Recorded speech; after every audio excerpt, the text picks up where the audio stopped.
Bob Crouse is on the line with us. I mentioned this just before we went to the break that, what's going on in the United States when people can't get their own medicine.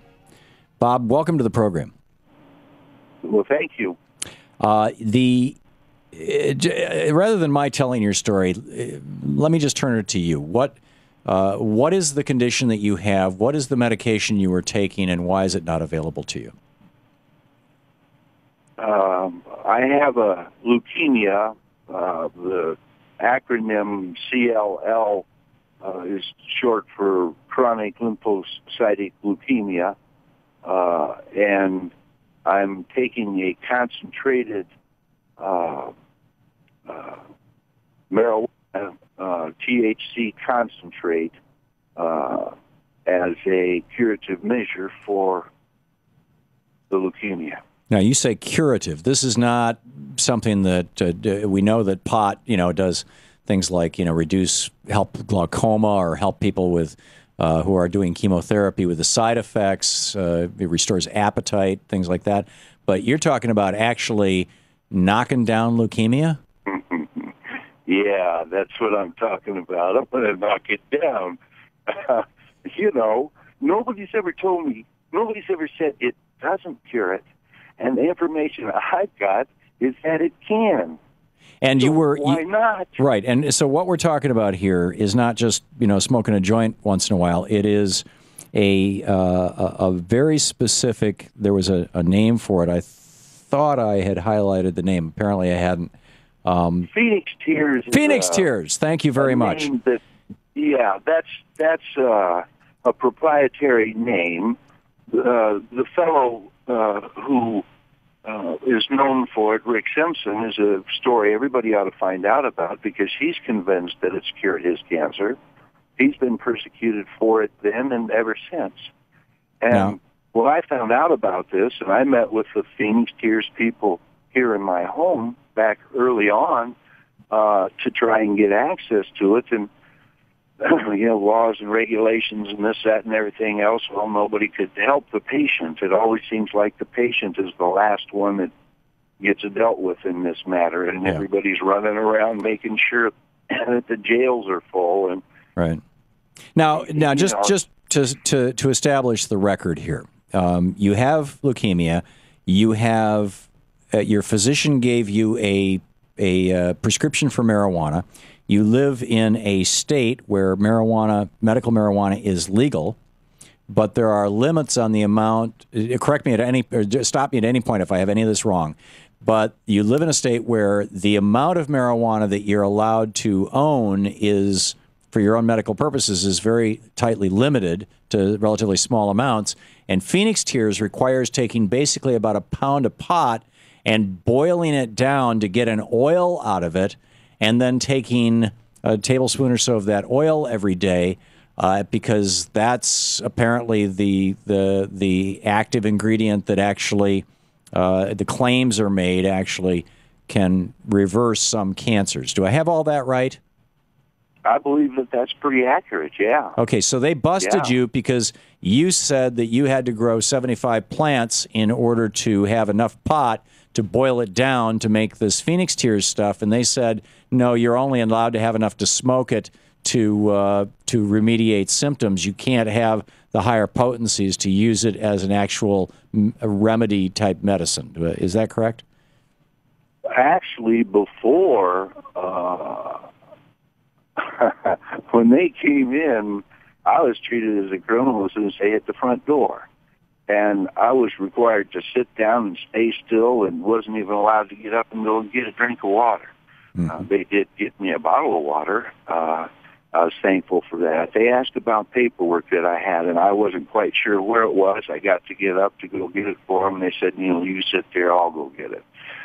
And I couldn't remember where everything is, but I said, I know there's some over there. I think it's a red folder. And so they went and got that red folder, and before they're halfway through that red folder, he's convinced I'm a criminal. And I said, well, I got more paperwork somewhere. And he says, well, we're not interested in it. This is an illegal grow. And they proceeded to take everything out, all of my plants and all of my medicine.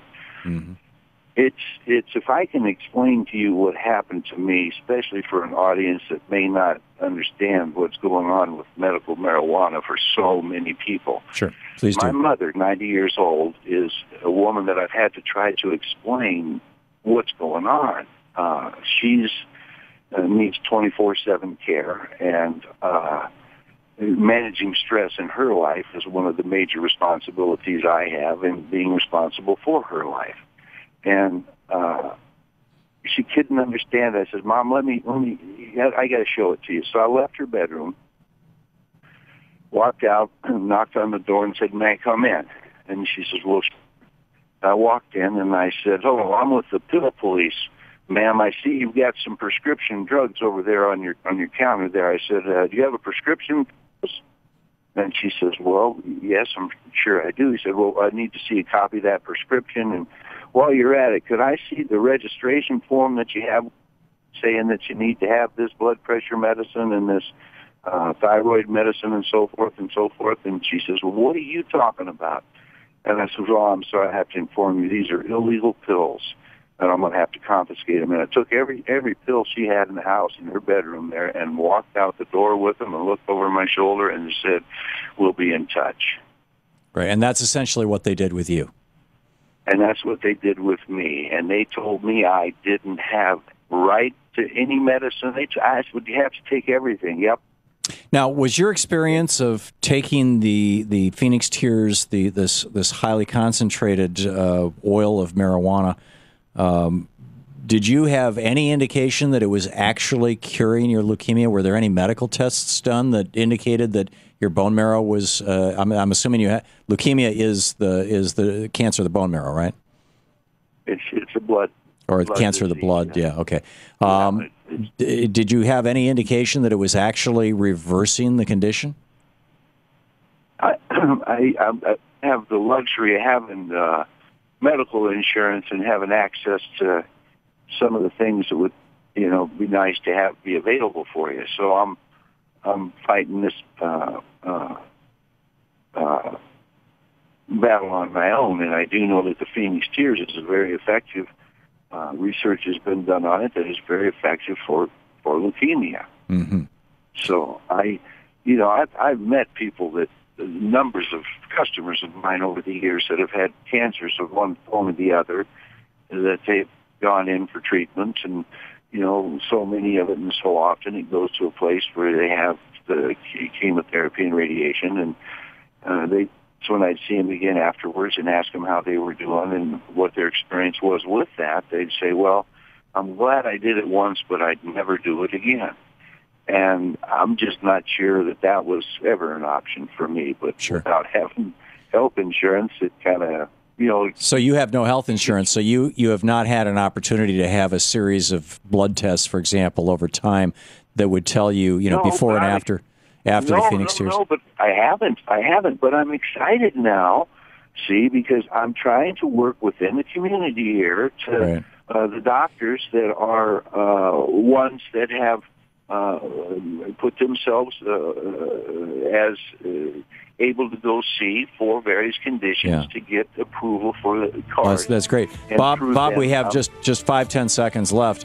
Did when you were taking this medication, did it make you feel dramatically better, significantly better?